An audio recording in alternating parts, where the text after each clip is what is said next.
Hello, and welcome to the second episode in our series on SIVA logistics support of Ferrari's racing. After our first video, many of you asked, what happens to the kits after each Grand Prix? Well, buckle up as we take off to explore the answer to that question in our latest episode of the logistics race. Given the large number and global distribution of the Formula One races that take place throughout each season, storing kits at sites around the world is not always a cost-effective option.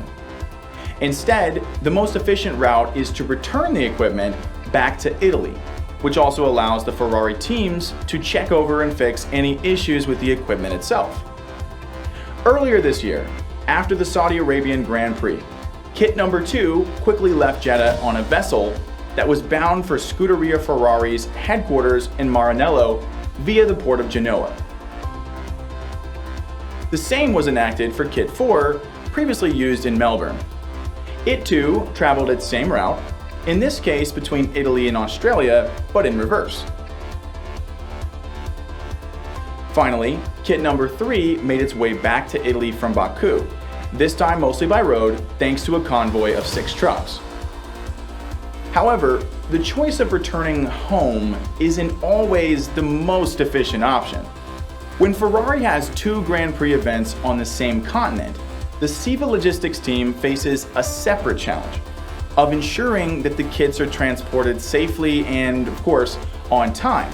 So, they manage the equipment with the utmost care and coordinate with all of the stakeholders involved.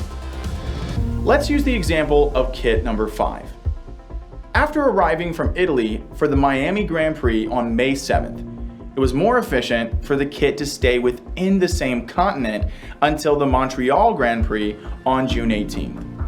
In between the 2 races, Kit 5 remained in the US before crossing the Canadian border and finally ending up at a SIVA warehouse near Montreal.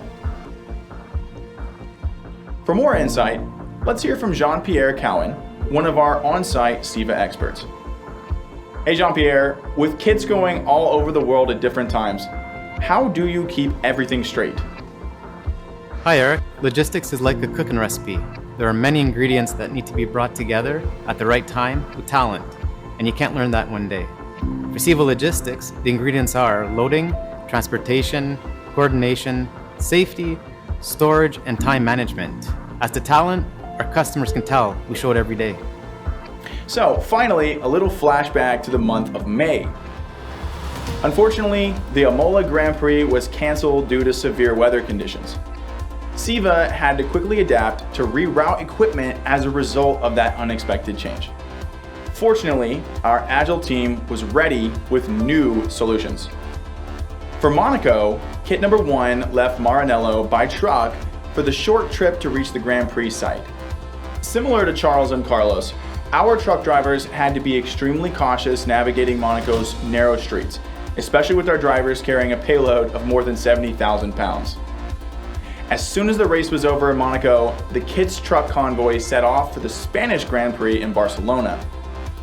After arriving on site, our teams quickly and carefully began unloading the Scuderia Ferrari's equipment from the trucks. Whatever the conditions, no matter what unforeseen events arise, the SIVA Logistics team remains 100% focused on winning each and every logistical race. Their eyes are fixed on the finish line. And like Scuderia Ferrari, they have what it takes to be a global leader in their field. That's it for the second edition of the Logistics Race. Don't miss the next episode, and in the meantime, feel free to post your questions in the comments where we're more than happy to answer after every episode.